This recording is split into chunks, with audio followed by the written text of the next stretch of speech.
I see. Yeah. So, my name is Tobi Adeoye, and I am a storyteller. Um, I do any form of storytelling. So, when it comes to writing, big documentaries, anything that has to do with storytelling. So, whether it's visual or audio or written, any format. Yes, I'm your go to girl. So, that's the highlight of our work, essentially. Yeah. All right, no problem. Thank you so much, Toby. I don't know whether I should call you to the road, so I should just call you Toby. But then again, so today's conversation is majorly centered on storytelling. And I would just want to like get definitely you already know that it's centered on storytelling, but it's more on how storytelling can be used as a on more around what it is basically, what it is and what it can be to different people in different aspects um, of the industry. Because okay, let me not explain the question first. But what it can be to different people in different aspects of the industry or in different industries, and how we can use it as a tool in branding and communication, basically.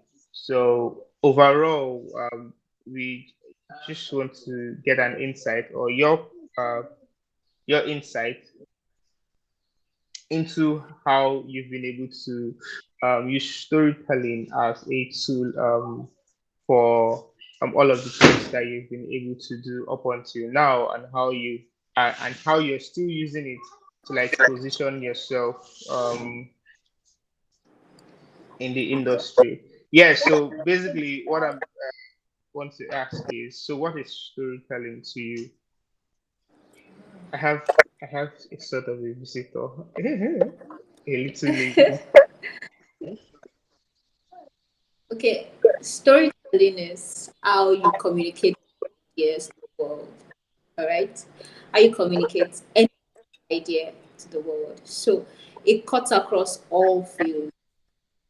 So whether you're an entrepreneur, whether you are a, whether you're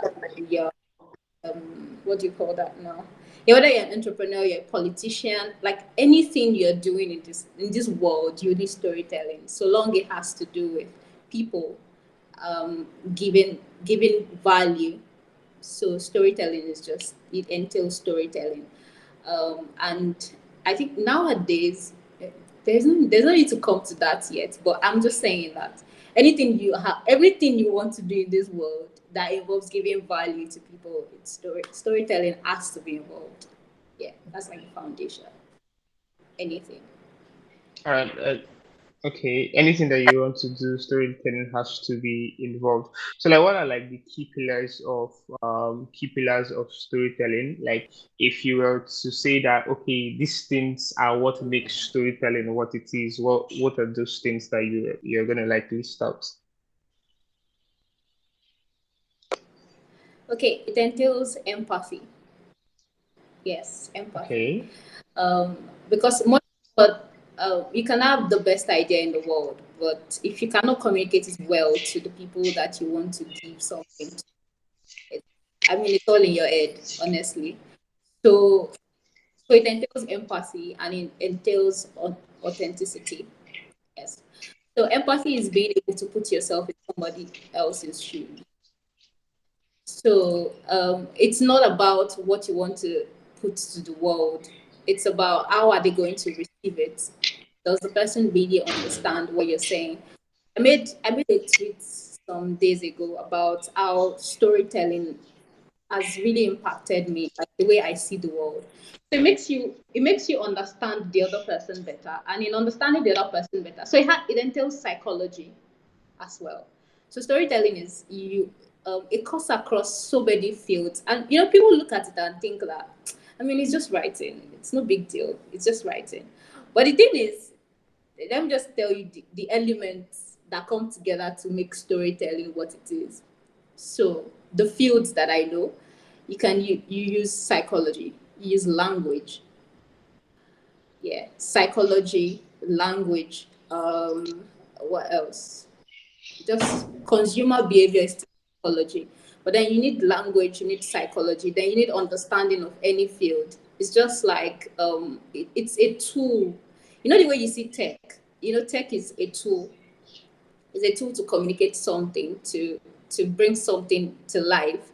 Storytelling is essentially like that too.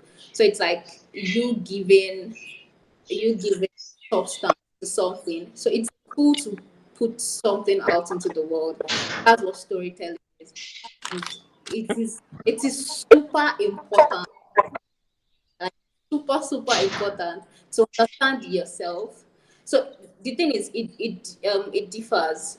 So if you're talking about brand storytelling, say a personal brand, or whether it is just a corporate brand and all of that, you would need like a different approach to the storytelling. So that's what I'm talking about. Why I'm saying emphasizing psychology and then I'm emphasizing empathy. So whether you're putting a product to the world right now, get to know, telling yourself there's a mindset that comes with it, and that is that is where your storytelling begins, bringing elements together, yeah, to make something awesome. So okay, bringing elements together. So I'm going to like start from the last thing you said, bringing elements together. And then while you were speaking, you mentioned like empathy, authenticity, psychology, language, having a basic understanding of any field, then also understanding yourself, and all of this would like help you bring elements together to tell a Yeah. story. So it's gonna. So I want us to like be as practical as possible. So personally, when for the first time I heard storytelling, what comes to mind is a night out sitting on sharp sand, this white sand that they use in building. This would date back to maybe 2002, 2000 or something.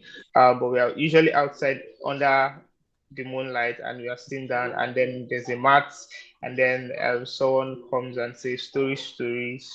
Once upon a time there was a man who sat under a tree. So you get so that's like what we've had, or that's like where I heard, or whenever the first time I like heard of storytelling, those were like the things that came to my mind, and I was basically wondering how it's that you can translate once upon a time into what you can use, or into what we've come to acclaim that Nike does, or a Versace does, or a Piggy Vest, or a Carry Wise, or a Braz, what all of these companies do, or what the guy that is the most popular student in a university department would do. That's what we have, how that turned into this. So I want to like ask, so for you Toby, how has living a story and also telling your story, how has it been for you? And where does it all start in Toby's story? So if Toby was going to tell, if Toby was going to tell a certain Ayodeji his story or her story, to maybe like show him a template of how he can tell his story, how would Toby do it? Oh, you're talking about personal brand here. Is that what you're saying? I think it cuts across. So the way you would do it for a Tobi Adeoye is the same way you'd do it for. I'm just assuming it's the same way you'd do it for a multinational. So there are some core elements that cannot be taken out in how I'm just so I might be wrong, but I just believe that there are some core elements that cannot be taken out, whether it's on a personal brand or maybe it's a corporate brand or anything, but there are some core elements that cannot be taken out from storytelling. So from a personal standpoint now, how would Toby tell her story? Oh, that's interesting. So for some reason, despite the fact that I put books, like I put a book out there and all of that, write stories about people, I never really like talk about myself, and that's quite intentional. Yeah. Yeah, I have this anonymous feel, like mysterious, but yeah, it's intentional. So I feel like for, let's say, eh, you're putting me on the spot here. I don't do this. I don't tell my story. So from my own end, yeah, for a brand like Nike or Cowrie White or any of those brands, it's like you have an idea and you decided that it's like being a boardroom. Just picture it like you're in a boardroom, and then you're like, I want to start selling shoes. Have you seen V for Vendetta? Yeah, yeah, yeah, I have. You've seen V for Vendetta. You know, I think he quoted something about idea not being what's that? That how ideas don't die, how they keep moving on and moving on. So essentially, at the boardroom, for example, when you have an idea, you're sitting down with your board members, and then you are deciding that okay, oh, this product that you're creating is for this particular set of people. Like it's going to look this particular way, is built for this kind of person. So Apple, for example, is for creatives. Like they have it at back of their mind. So anything that they are doing. So I'm saying that right there when you're making a decision as to what your product is going to look like or what your service is going to look like, that is where your story begins because you want to be able to communicate the essence of your brand to your consumers. Now, bringing it to personal brand, now, say an individual, me telling myself, okay, so for a personal brand, you need authenticity. And like you said, the element that brings together a corporate, a big brand in quotes, and a authenticity. Because for Nike, for any of those products, you are you are giving it life is like this is oh my god, like there are so many things coming to mind now. Okay, I will just say this. You know, when you're watching movies, did you see Big Bang Theory? Have you seen Big Bang Theory? Tolu? Huh? Yes, I have it. I have. You have seen Big Bang Theory. Now the writer of Big Bang Theory, Ulori, wrote it in such a way that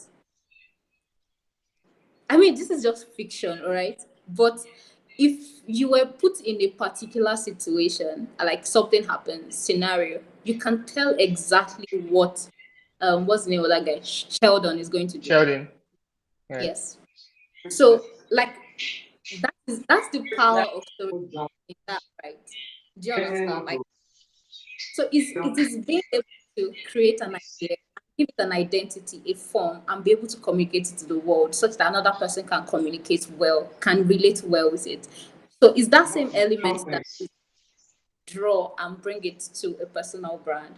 So if I'm to present myself, like let me just go out into the world and let me put myself out there. Yeah, you have to like look at okay, who who exactly is my audience? What are their needs? In what ways are we like common? In what ways do we share things together? And then, I mean, life situation and all of that. So from there, you pick elements of that, what the consumer or your audience is looking at, and then you bring it with yours, and then you're like, in what ways does this align? Then you start crafting your. So it's not enough for you to have. So content is just. So when I content these days, I'm like, no, there is a way you present this thing to somebody. You remember when you sent me that you sent me a booklet or something, and I told you that is for a particular audience, not for like the way you are writing it is this the sound, the way it comes off, the tone, sorry, the tone is not for this set of people, it's for this set of people. You get so I'm just saying Yeah. like this the tone, the tone, your language, and empathy would make you know all of this. So it's just a psychology behind everything. And as much as your story is important, your idea is important, your audience is actually much more important when they are putting it out into the world. Except you're doing art, which is like making paintings or any of those things. You can say, okay, I want to express myself and stuff. But so long you have somebody at the end that is buying, somebody that is reading or being wants to relate to the experience, then you would have to consider them in making your in putting out your content. Yes.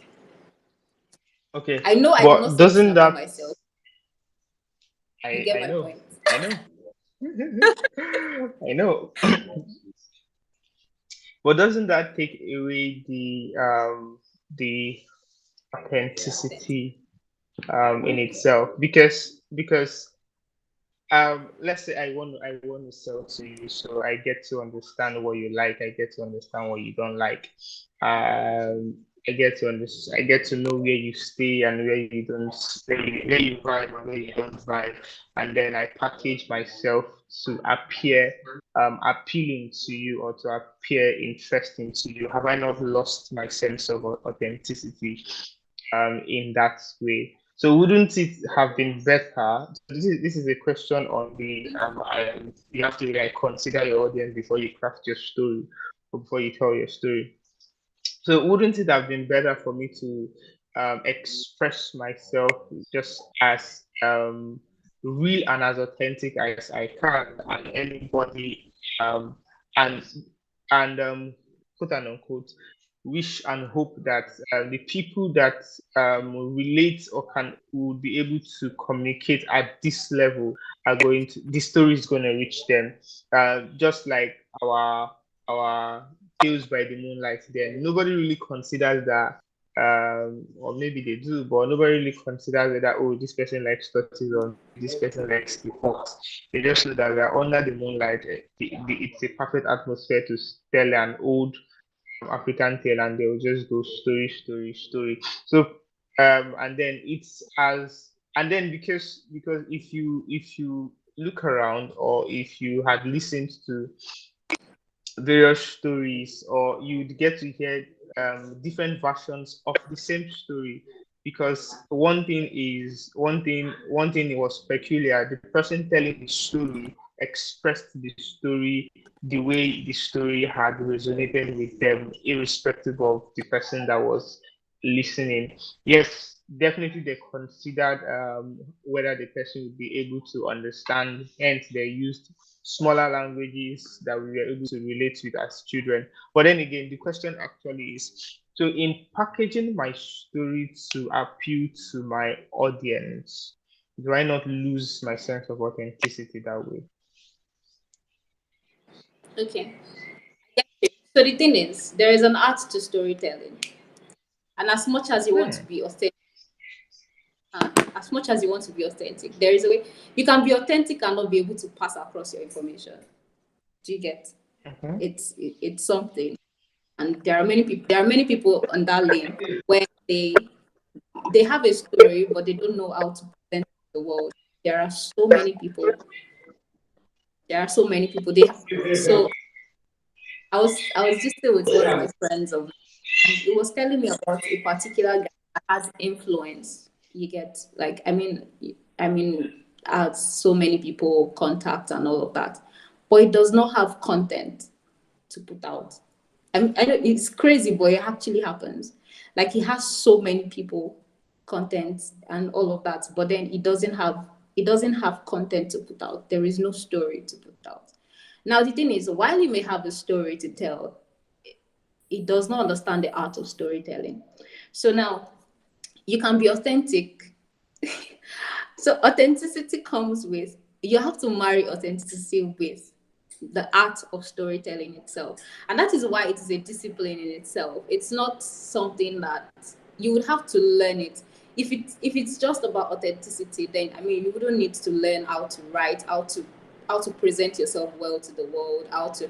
So I think this conversation is tilting towards personal brand. So I would just stay it in that part, because storytelling is quite broad.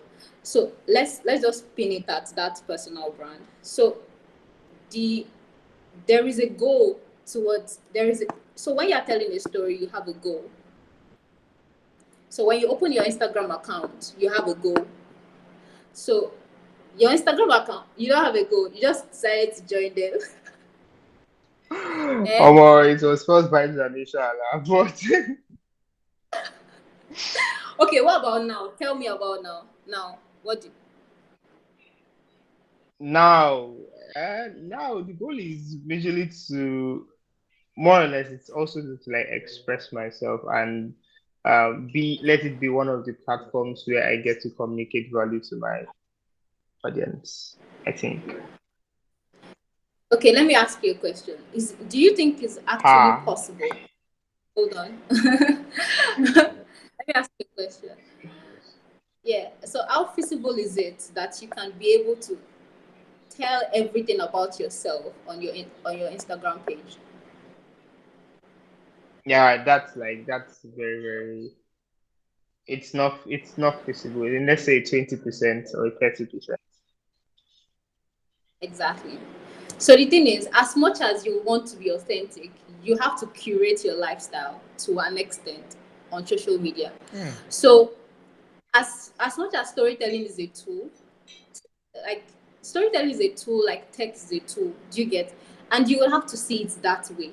So and all these things they are resting on your goal. So your goal for Instagram now, you said is to express yourself. Trust me, there are some things you will send to your friends that you don't post on Instagram, right? So, like in the name of authenticity, you cannot afford to post certain things on Instagram, like those things that yeah. Definitely not. So exactly. So I get the fact that yeah, you should be authentic to yourself and stuff, but you cannot eliminate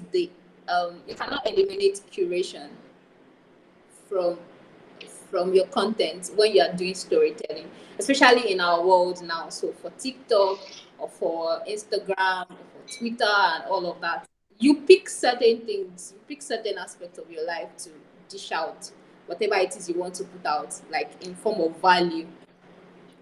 So because this is really tilting towards personal brand, I'll just keep it that way. Let's not do corporate or anything. So I've had experiences with people.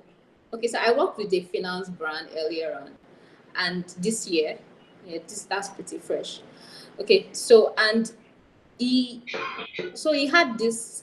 He wants to give value to the world, be a coach and all of that, coach people and stuff. Yeah, does he know his stuff? Yes, he knows his stuff. It means he can give value to the world. But is he really presenting himself well on social media? Who is sending the account numbers? So, like, can he present himself well? Can he present himself well on social media? No, he doesn't know how to do it. And now we had issues with authenticity because he wanted me to help him tell his story online. But at the same time, he didn't want to be involved. He wanted to shelve the responsibility totally to me. The thing is, it's not possible. You need an element of authenticity. You need an element of authenticity as much as they're trying to communicate your value to the world. And communicating your value is being able to share your experience, your own stories. And then people can relate with that. So the thing is, the reason why he opened his own account, maybe he morphed later on, I don't know. Okay, let's just say the reason why he has the account right now is to be able to sell his products. He is a personal brand, all right? He has this personal reputation. But then he wants to sell his books, his videos, his sessions, and all of that. So there is a way he has to put himself out into the world and be able to talk about his product in a way that people can relate well, and it has to be authentic while doing all of that. So you cannot really remove curation while you're trying to be authentic at the same time. That's what I'm trying to say. So what would you define curation as? Because let's not assume that but like me, I don't know what it is. So that's what I'm asking. What would you define curation as? So When you're curating something, it means that you are deliberately putting something out. Like you are guiding, yes, you are putting the form and the structure, you are deliberately working it. Do you get to a particular end? So authenticity is, I mean, maybe no direction essentially, but I mean, this is just me. You get, so you cannot, so for a brand to really maintain, to put out their story really well, you would have to learn how to curate at the same time, learn the art of storytelling. So it's authenticity plus curation for personal brands. It has to go hand in hand. So with the curation now, the element of the curation will come with empathy. Wait, am I speaking big English? Because I don't understand. The way you are looking at me is kind of weird. So is No, it no, it's not big English at all. okay? So like the empathy, yeah, empathy is understanding how your story sounds when you're bringing it out into the world. It's not about, that's what I'm saying, that you can have your story in your head. So for Will Smith, for example, he had to write the book with Mark Manson. Because the thing is, there's a way your story sounds in your head, and there's a way it sounds when you're putting it out, because it's somebody else that is reading it, somebody else that is doing your content. So it's a totally different thing. Like it's totally different. Like I can have a story, I'll be like, you know what? I'm going to tell it this way. This is my style of writing and all. And a good example of that is Chimamanda. Like Chimamanda writes, she has a tone to which she writes. All right. But the thing is, it's so relatable that she built empathy into her writing, such that as a reader, you would be like, oh, I can put myself in this person's shoes and I get it exactly. It's just the same way that happens with script writing too, when you're telling a story and all of that. Now the last documentary that I put out, that's a day in the life of those three guys. Like, Yeah, so you can tell what a person is going to behave like. Despite the fact that it is real, it's not scripted. All right, it wasn't scripted. That is authentic, very authentic. It wasn't scripted. But the thing is, you can tell how this person is going to behave compared to how this other person is going to behave. Like McQueen is a different personality from Tomide, different from Johnson. So when I asked the question that, oh, who do you think will make an excellent whatever in a movie, most people went for definitely McQueen. McQueen. You get, most people went for McQueen. So Yeah, the whole storytelling, while being yourself, being authentic and all of that, like there are so many elements that you have to be careful of, like take, yeah, put into consideration when you're stringing your stories together to be able to. So I'm talking generally because we don't really have a platform we are looking at here. So the way you tell your story on Instagram is different from the way you tell your story on Twitter. It's different from the way you tell your story on Facebook or LinkedIn. So like there's a lot of psychology in place when you are telling a story. You have to look at the goal, you have to look at the end in mind. So it depends on you. So you can give me scenarios, then I will be able to prefer, like, okay, you know what, let's do it this way. So working with a, there is a way you would have to present himself to the world. Then working with somebody who's just an influencer, like say if you are a Kim Kardashian, for example. Like, I mean, people are just interested in your lifestyle. People are just nosy, all right? So that's the old celebrity lifestyle for a personal brand. Then for Taoma, for example, Taoma is a comedian. You get, like, there is a way she will present her own stuff. It's different from the way, despite the fact that Maraji and Taoma are comedians. Like there is a difference. Yeah, there's a way they present their stuff. It's totally different. So you have to identify, like, what exactly do you want to put out into the world? What is your goal? So you work from your goal. You be like, what's your goal? What's your, like, who's your audience? Then from there, you work from that. I'm like, okay, so what am I trying to communicate to the world? You put that down, you put your goal down, then your target audience. Then you have to find a way to marry all these elements together to create something substantial. You get, and that is why I really appreciate Big Brother Ninja. Like, the thing is, as much it's there's an element of curation, all right. There's an element of curation. There's an element of authenticity. So let me go back to the three guys that I did the documentary with. So the thing is, when I showed it to one of my brand media strategists, it was like, wow, that this content was made, like the idea, the goal of this documentary is essentially for these three set of people. It couldn't have been like you. I couldn't have. I can't be mentioning names here, but I can't. I wouldn't have done that kind of documentary for another set of people, and it will yield that same result. Do you understand? So the thing is, Mention names. Mention you names. I can't mention You names. can you can mention. So I can't mention names. I can't. So it was like, wow, that this set of people like really, really match the goal of this documentary thing.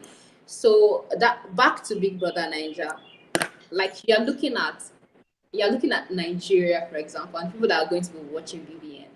So there are elements you put together. I really appreciate the producers a lot. Like, and you look at, okay, what set of people do you want to bring into the house that is going to pull different crowds, different set of people, personalities, and all of that, and you bring all these elements together to create. It has a lot of psychology, and for BBN it has a lot of psychology, lots of business mindset to it, because you want to look at the money making aspect.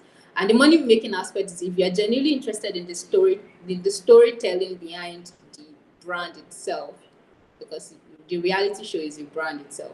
So being able to understand how people are going to perceive its perception, then you can curate something authentic at the same time while you're putting out the content that can relate well with your audience. Good.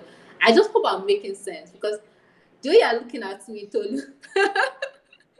No, no, this is my like listening phase. This is my I'm seriously listening phase. No, I'm, I'm, I'm, I'm following. I'm Yeah. following. So like, so it's all over the place because there are different branches to storytelling. Like I said earlier at the beginning, there's the writing, you can do visuals, the video, you can do magazines. So it's a lot. That's a lot. Yeah, it's a lot. Okay, then I think then my follow-up question would be, how do you like determine how do you like determine how do you determine um what's or what is it? How do you put this question? This guest shout has entered my text. Right. How do you determine how you communicate your story? Yeah, how do you determine, because let me give an example. Let me use an example of the Blue Cave documentary.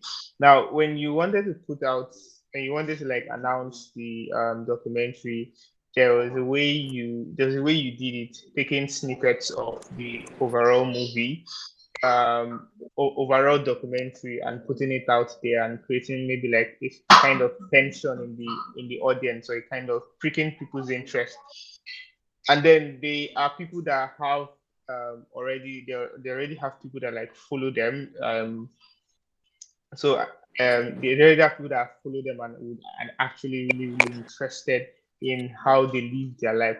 So you're able to like use that. No, on a normal day, another person that is not you might have just, let me not even go too far. I might have just written something about it, like, oh, I did a documentary, I'll write blah blah blah blah blah, and put it out there, and voila, it's just be out there. So how do you like determine in how you curate, if that's the word now, how you curate your story to your audience? So are you gonna how do you determine whether this to communicate this I'm gonna write, or to pass across the story I'm gonna write it, or I'm gonna make it into a short documentary, or maybe now going to social media platforms now when how do I determine if this is something I should communicate through Instagram or LinkedIn or Facebook, or as a business, how am I going to hit the streets? Am I going to do rallies and so how do you like determine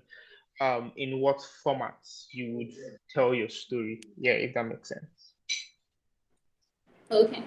So the now I'm going to we are what we are saying now, we know the reason why we are creating content or telling the story, right? Is to What is the communicate reason? to a particular audience. Yeah. Like we Okay, have our yes. audience, right? Good. So it's not vague. Yeah. I just want to yeah, good. So this world is not about you when it comes to storytelling. It's not about you.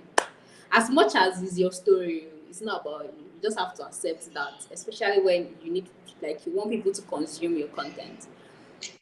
So you will have to identify your audience. Look at your audience. What are their needs? What are their pain points? Then you look at your story. Okay, what are the elements that align? Okay, so you can bring this, you can bring this. So on Twitter, for example, when people want to present an idea or a subject, you would realize that the subject, the tweets that go far the most, I'm not talking about people that have like thousands of followers, hundreds of thousands of followers. I'm just saying that just random people. They are the ones that you start with a story.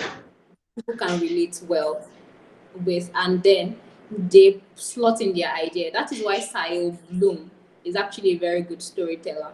Sayo Bloom, Mark Manson, those guys are really good storytellers. So if you want to communicate an idea to the world, it is you would have to bring a story that people can relate well with, and that is your target audience. So what will make you excellent is understanding your target audience very well, like in and out, and that is where the business side, because there is another angle to the business thing. So but being that it's an art, you may not necessarily want to look at the business part, but like the business element comes to play like when you fully understand the art of the storytelling itself, and that is what movie directors use and script writers use, because there is a difference between how you write a novel and then how you converting a novel to a script is totally different. Like if you read a script from a novel, let's say like The Fault in Our Stars or something, it's totally different from, not totally, but it's different from the novel itself. Get so there Yeah, is a yeah. there is a way to present it that makes all the difference, but that is in understanding your target audience. So your target audience, you would understand their needs, their pain points. What exactly do they need? Why should they listen to your story? What makes your story unique? Why should they spend time watching your content? Why should they spend time reading your stuff? So why it's about you is really not about you. That's just it. Okay, So so in for determining how okay, say for the Blue Cave documentary, for example, now those three guys, creatives, the three of them, um, they are creatives, and the thing is, it's not some that documentary is not for Nigerian youth. It's not BBN. Do you get? It's for okay, it's for creatives, and the only person that is like really out there, out of all of them, is Johnson. That's because he tweets a lot and random stuff. But the other guys, they are not really out there. They are not like social. Yeah, their social media is not that yet. But people are like, yeah. oh, these three people stay together. Wow, what's their life like? And people are actually like, okay, I think I like this and all of that. So I'm just saying that the reason why I picked those three, the reason I picked the three of them was that the three of them are like very. It's weird to see three people like that together. You get like it's I've seen entrepreneurs, I've seen creatives, I've seen people live together and all of that. But the combination of the three of them is just so rare to find around. So that's the reason why I brought, like, I'm like, oh, I need to make a documentary with these guys because they actually have a fantastic story. So anywhere I'm going, I have content at the back of my mind. It's just autopilot. I don't know, but I can see good content when I'm just walking or seeing conversations, random stuff. And that's because you look at, is the target audience that who would want to listen to this? Who would want to, does this make sense for this person? So in the long run, so say I am a, okay, now I'll use myself as an example for the first time. So good. I am biased towards creatives, like biased. I'm rooting for creatives anytime, any day. So now creating content for creatives.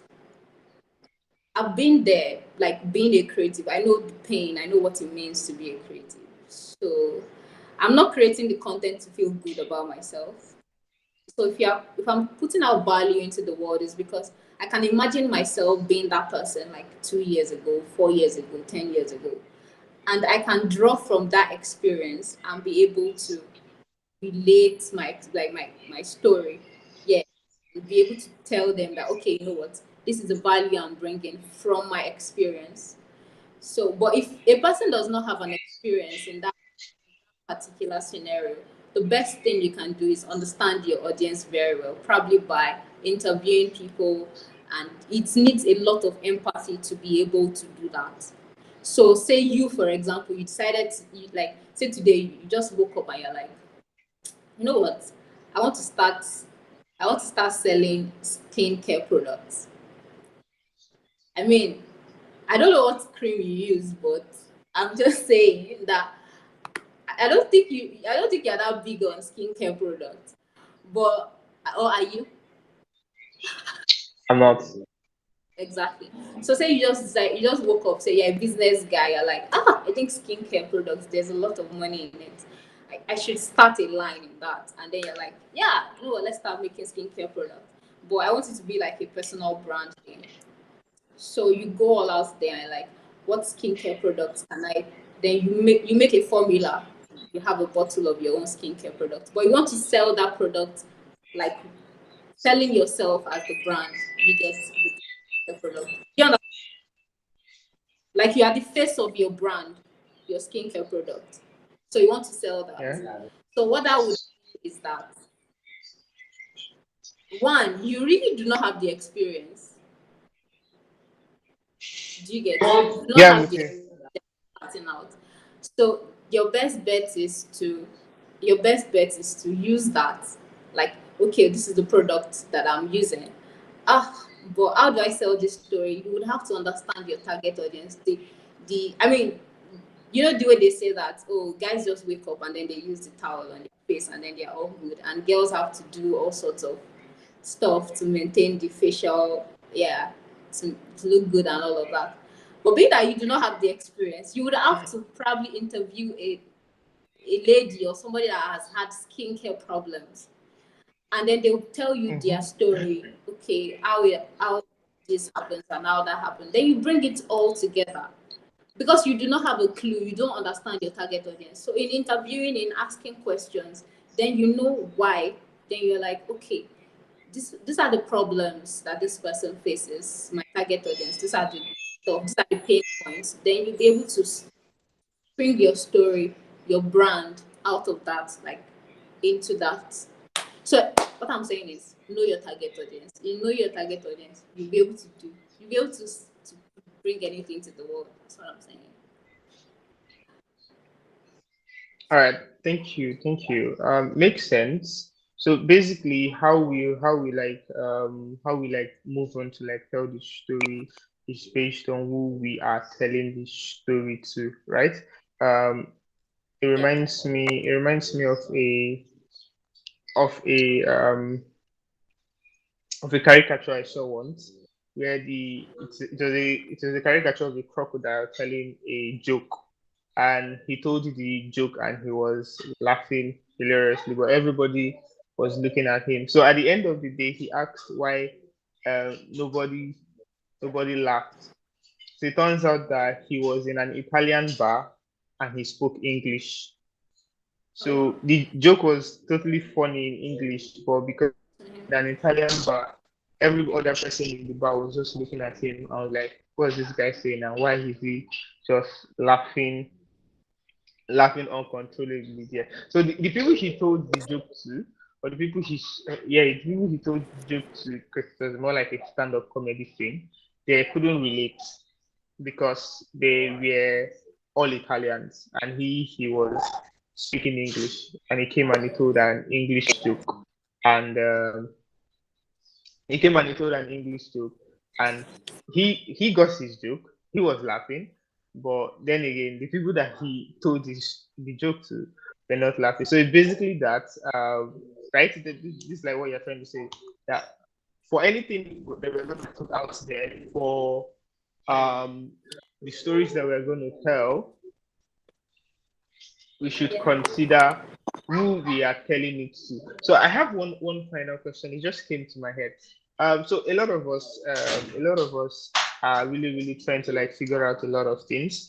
Yes, we know what we want to. So we want to tell a story about ourselves. Basically, we want to sell ourselves out there as either the best in this particular thing, or maybe not even the best, but that we are able to do this stuff competently, able to do this stuff excellently, or we want to sell ourselves out there as a top-notch content creator, a designer, um, a thought leader in a particular field.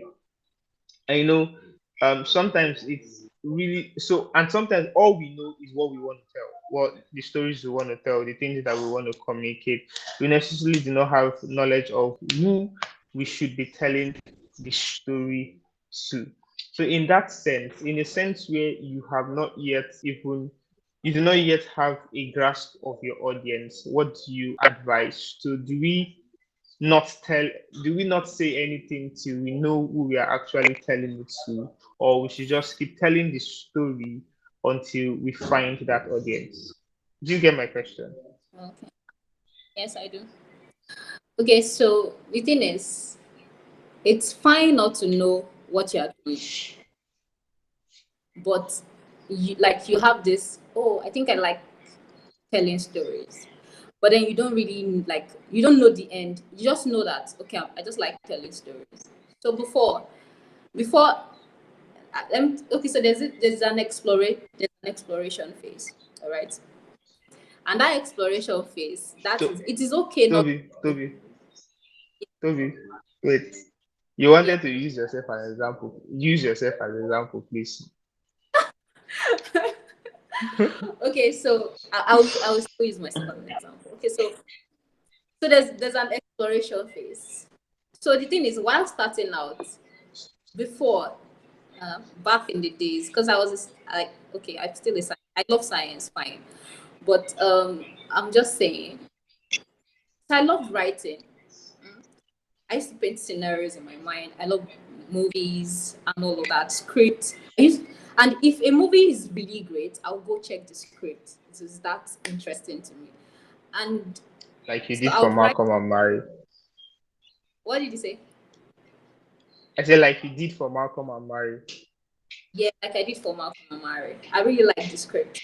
And so liking a script, then I'm like, oh, this movie is really nice. Love the way the director directed. Fine. I didn't even know that I was ever going to direct a documentary in my life. I mean, I was just about there is a lot that can be done on the pages of a book. Like you can write, create stuff and all of that. Then moving on, I was like, okay, should I write about my experiences or not write about my experiences? I don't even know what the target audience is. I don't even care if it was what it was reading. So I so what happened was I would just write. Then later a month into just write. So I started my Instagram account. I was just the same form of expression for me. I was just keep expressing myself. And so I started writing. Was that that stuff I write, just random things. It has morphed over time. So it used to be a white plain background where I would just I've removed most of the things right at 2016, 2017. So I'll just write. So it could be a script that comes to mind. It could be a script. It could just be a situation. What was around, and then I would document it and just put it out there. I didn't care if anybody was reading, if anybody was watching or anything. And what you would see here is that, like, the more you expose yourself to, the more you expose yourself to writing, to creative work, like the more you feel connected to a particular thing. So it's more like a compass, it guides you. And that exploration phase would mean that if it's writing that comes to your mind to do, to write about a situation, just write. And the thing is, when you write, after writing that one, another thing can come to your mind. Just do it. It's like follow your intuition about certain things. So when whatever comes to your mind, just do it. Like, don't, there's no need to procrastinate or delay. So because I understand that this as a creative process, but like what I do normally is storytelling on a serious business level. But this, what I'm saying now, is the process of being a creative and finding your voice, understanding where you belong, what you want to do. So that exploration phase is you just being you. You can just write about anything. Write about somebody you met. Oh, it's so interesting that if I met anybody interesting, I would write about them, the experience that I had with them from my own perspective, and then I would send it to the person, and the person will be like, "For real?" Like it's more of a gift thing to them, but as much as, yeah, it's a beautiful thing and all, but you are also owning your skills, like, by doing that. And you get better by doing, and also by reading, watching creative processes. So you just have to, like, have an open mind. So it's fine not to know your target audience, like, it's okay, it's really okay, but with time, when you learn, we are learning on the job by doing, learning by doing. And the thing is, the crazy part of the creative process is that there is no ladder, no, this is the way it's supposed to be done. Like, you have this ladder, you climb and all. There is no path, it's not set in stone. You just have to follow your art. That's what the old that's the thing with this storytelling is.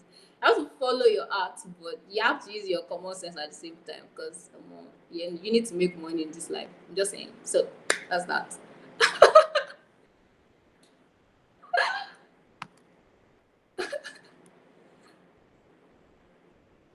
Your mic is off. Yeah, okay, thank you. I said that's so nice. Like, just as a side note, just to remind you that you've not sent my own. You said if you meet anybody interesting, you used to write about them and send it to them. I've not seen my own yet, so let me just put it out there. Maybe I'm not interesting enough. Maybe I should go Oh, and be doing something interesting. But, but I'm we've kidding. not, like, really But then met. again, I'm serious. We've not met like met. Yeah, that's true. We've not met like met. Or we'll meet soon. But then so I get the whole follow your heart stuff, and just do and do, as it comes, you do. And so, and this is not like in the focal point of today's conversation, but I don't think I would be satisfied in that sense, without asking this question. So how do you scale the wall of, should I call it, imposter syndrome? So one of my friends did a his creative process and Instagram reels today, and I was seeing that he circled the imposter syndrome pathway. He just circled it very, very well to show you that every time in his process he hits it, like, so I've like done a couple of videos that I wanted to, like, put on my Instagram story. Very, like, when I was listening to them again, I'm like, actually, you have sense. So, but when it's now time to like, publish it, or put it up, or edit it, basically, to put it up, I'm like, oh, this thing doesn't really make sense. But like I'm listening to it over and over again. I'm like, gold. This is gold nuggets, gold nuggets. Or sometimes, or very recently, when I'm actually saying what I'm saying, 10 minutes into whatever I'm saying, I just get this comment in my head. Boy, you're saying nonsense. What are you saying? Go, go, go, go. So how do you like this is so this is directed to you personally. How do you as a person scale over that wall of um Doubt. uh how do I put it? Yeah, doubt. Yes, doubt. Because it's not really imposter syndrome, it's just doubt. I don't think it will ever elude you as a creative. So the thing is, it's something you just have to, something you have to get comfortable with. Yeah. So let me share let me share an experience. So the day I can still remember like my big projects like out and how anxious I was. So the the Not to Younger Self book, for example. Well, why I knew that it was a great book, all right. Like by the time because it was Dunsin that did this stuff. So by the time Dunsin sent it to me, I was like, oh my god, this like because I already told him what and Dunsin gets me when it comes to design. So I was just like, okay, this works. So by the time he sent it to me, I was like, oh my god, this is so great. And but I needed to learn how to publish, how to do all of that because I had never published a book before. And you'll be amazed what you can learn in 1 week, honestly speaking. You'll be amazed. And I had to learn everything. I'm not joking. So I set a date to it. It was Viola that pushed me, one of the authors in the book. Because I told him that I don't know how to publish this thing or that. Guy, how do I do this stuff? And he was like, Toby, just set a time to it. Just say that in the next 10 days you do this. I was like, good. I know it was 2020. So I said, okay. So I put the time to it. Yeah, everything was working together to make it happen and all of that. Now, the D day, like, okay, put it out. Now put the link out. Hey, God, you need to see me. It was not funny. I felt like the world was going to stay inside my brain. And I was I was so anxious. Like, okay, what if and the what ifs are not even that substantial. Like it's not that great really. Because I just feel like it's maybe you are just overthinking things. It's not maybe you are actually just overthinking things. Like looking at it in retrospect. I was overthinking it and if I'm to advise somebody, I would just be like, you see, yeah, you create like what you've created is something great and all of that, but in the grand scheme of things, you still create something much more better than this.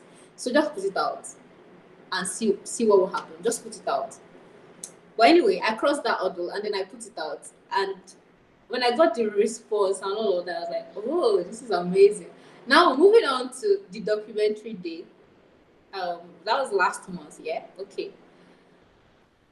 Oh my god! Like this one was actually way worse than the other one because, like, I didn't have.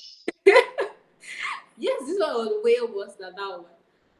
I was like, hey God, what am I going to see inside my brain? It's not funny because this is like the first time I would make something like that. The documentary I made before was it has this narrative style to it. This was totally different. This was quite creative compared to the other one. So it was a new thing entirely for me. So having edited it, I edited this stuff for this documentary, and then I can literally recite what each person says, like the 30 minutes long stuff.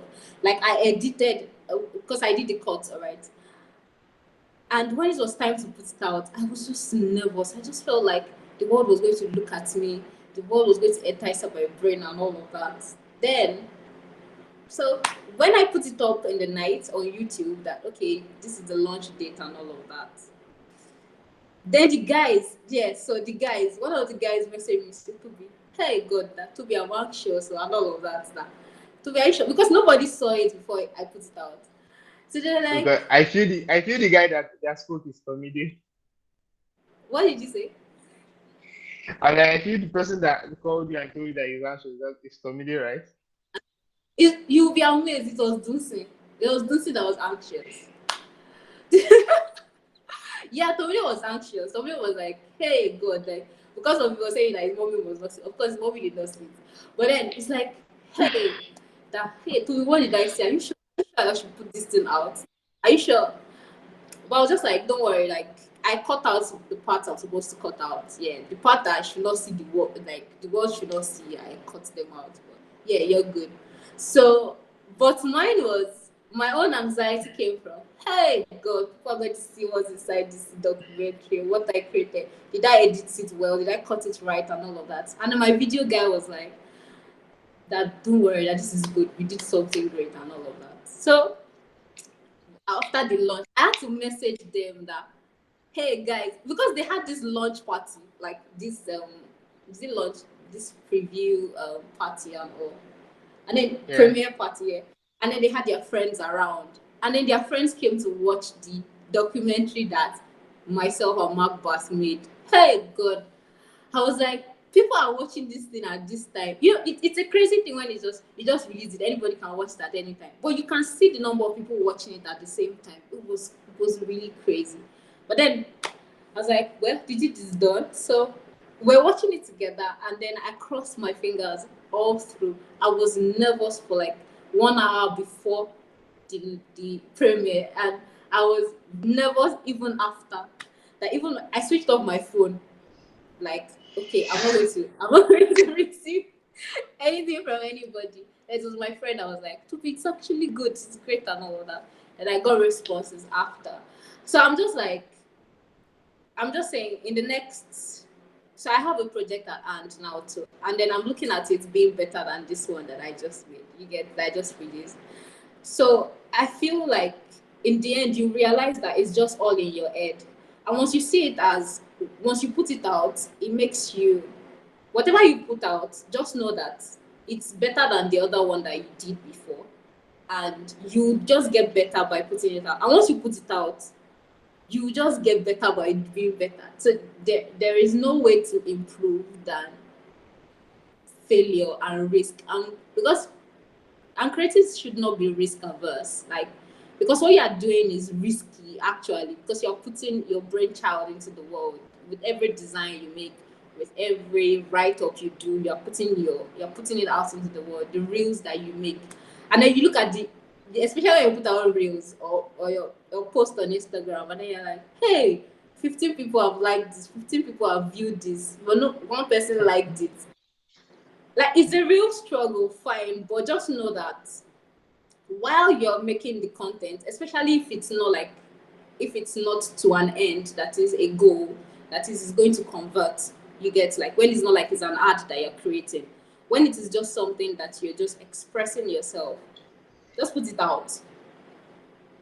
Like put it out, put off your phone, whatever it is you want to do, just do it. But just know that it can only get better than that. And it cannot get better if you don't hit the post button. If you don't hit, it cannot get better. Yeah. So Toby, this has been really amazing. So yeah, the last, what do you say? I said you just have to get used to it. Just get used to it. Yeah, true, true. Yeah. So this has really been exciting. And there, just to put it out there, yes, the Blue Cave documentary was amazing. It was. What's I that? know Tomide.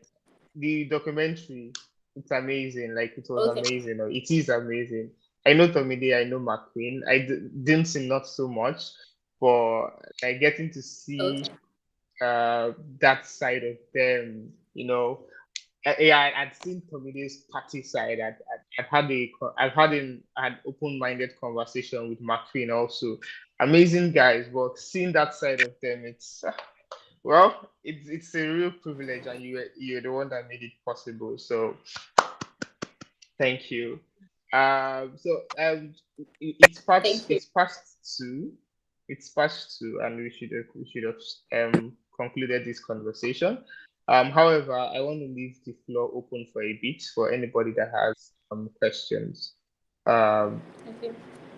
so you could either unmute if you're in a quiet place, unmute and speak. If you're not in a quiet place, just type it in the chat box. I'll read out your question. It again while they are typing their question. Also, I want to ask if there's someone I want to ask for a favor. So there's someone um I want to be on your. You said you are working on a project now, so there's someone I would really want for you to allow to be part of your creative process for this particular project. Um, he's on the call, so but I'm like it would be very very nice. He does not know. Now he's knowing, but and I did not think about it before. But as he mentioned it, I'm like, this should be a good working experience for him. So he's on the call. So probably if you agree after the conversation, I'll link both of you up together. So that's yeah. But then any Fine. questions, please? Oh, fine for the yes, you can be part of the creative process.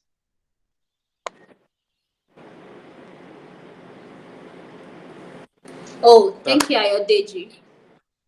Ayodeji has been with us all through. Thank you, Bumi. yeah, Thank you, Orai. Right? Yeah. yeah, yeah. So any question? Oh, no question. Bumi questions.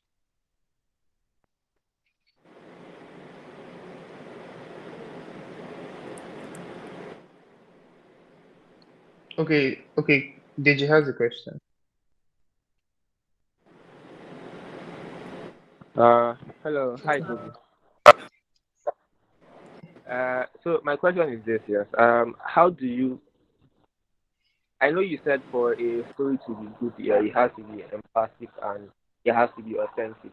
Can't really So, hear you. Sorry. sorry, can you hear me well now? Okay, now I Yeah. can hear you.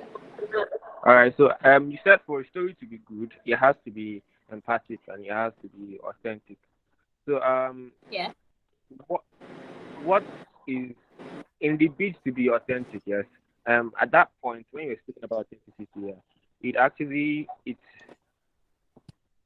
his line wasn't so clear. But my question is this: yes, in the I'm all about sharing your process and sharing your growth journey. Yes. But is there such a thing as showing too much? This is for personal brand stuff. Is there such a thing as showing too much of your Sorry. narrative out You're there? about what? Sorry, You're all about what? I didn't get you from that. I said I'm all about sharing your personal growth with telling your story, Okay. yes, with telling your story, yeah, and making it a part of your story, yes. But do you Okay. believe that there is such a thing as sharing too much or putting too much about yourself out there that might damage the narrative you're trying to create?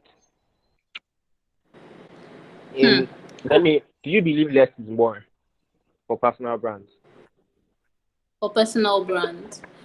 Well, like I said, it's still dependent on your target audience.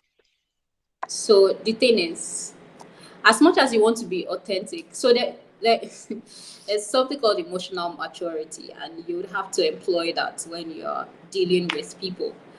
So let's cite an example now. So we all know what's happening with Will Smith and the family, yeah? Yes, Yeah, you we can do, we always do. Yeah, reach yeah, me. yeah. So like you know with Will Smith and the family. Like the thing is, their story is so in place right now. How I feel about their stories. You know what? Just get out. I'm not interested in seeing anything about this story anymore. Like, so there's a way you have to practice emotional maturity with dealing with what is out. So while you're like I asked you to do that you cannot totally put out your whole life there I, to the world.